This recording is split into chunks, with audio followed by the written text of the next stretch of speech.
The sky over Thalassa's southern valley was the color of weathered steel, heavy with a high-altitude mist that clung to the sun like a jealous lover. Below, the land was a tapestry of rugged topography, cracked ridgelines twisted by ancient tectonics, deep gullies veined with dry riverbeds, and forests of coral-like stone that shimmered faintly in the fading light. The recon skiff glided low across the terrain, its engines whisper quiet. Commander Eren Malik stood in the open hatch, wind tugging at his scarf as his gaze swept the horizon. Lanky and deliberate, he carried the weight of years on his shoulders, years spent in exploration zones, where the past and danger walked side by side. Visibility dropping. Specialist Kira Dane reported from the cockpit. Magnetic interference increasing. This whole sector's been weird since we crossed into the lower basin. That's the pulse field bleeding from the vault. It echoes farther than expected. Still no signs of fauna, just those odd thermals again. Fauna on Thalassa was elusive but present. Stalk-limbed grazers roamed the high plateaus, creatures like living wind chimes, with translucent membranes that caught sound rather than scent. Insects here shimmered like moving glass, and nests of glowing silk clung to the hollows in the coral woods. Thalassa had not forgotten life. It had simply quieted it. Corporal Thomas Vell sat near the equipment rack, methodically checking the power level on his rifle. Something's down there, I can feel it. The soil's got memory. Malik didn't respond immediately. He was staring ahead, where a valley began to open, its edges lined with blackened stone and fractured crystal pillars that jutted from the ground like broken fangs. There, 400 meters, reading multiple metallic fragments, one big structure, partially buried. The skiff slowed to a hover and touched down gently. They disembarked into silence, boots crunching on brittle mineral deposits. The wind here carried a low harmonic whine, like breath through hollow bones. As they crested the first ridge, the craft came into view, an angular husk of faded alloy and scorched plating.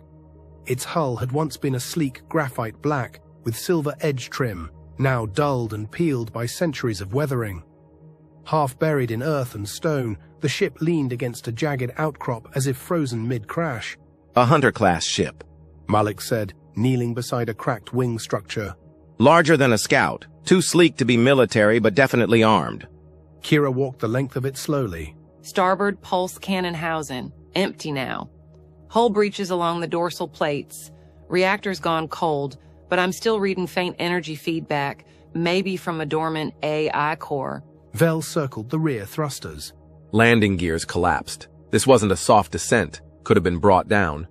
Malik traced a set of scorch marks near the midsection. They were shot at. These are impact burns, not stress fractures.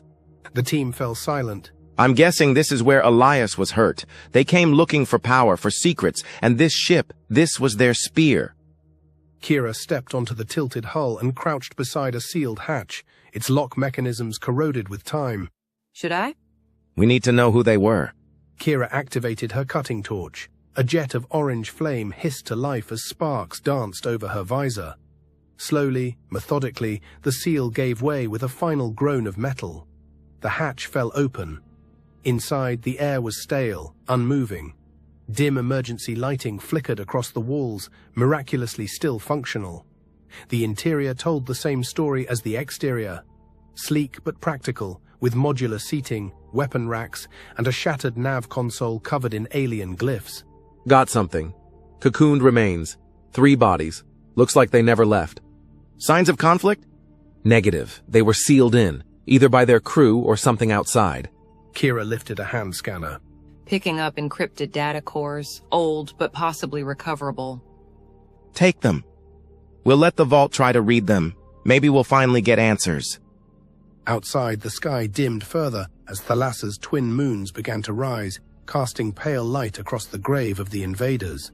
Aurelia Prime, the Builder's March. While the recon team worked in the south, Aurelia Prime pulsed with new life.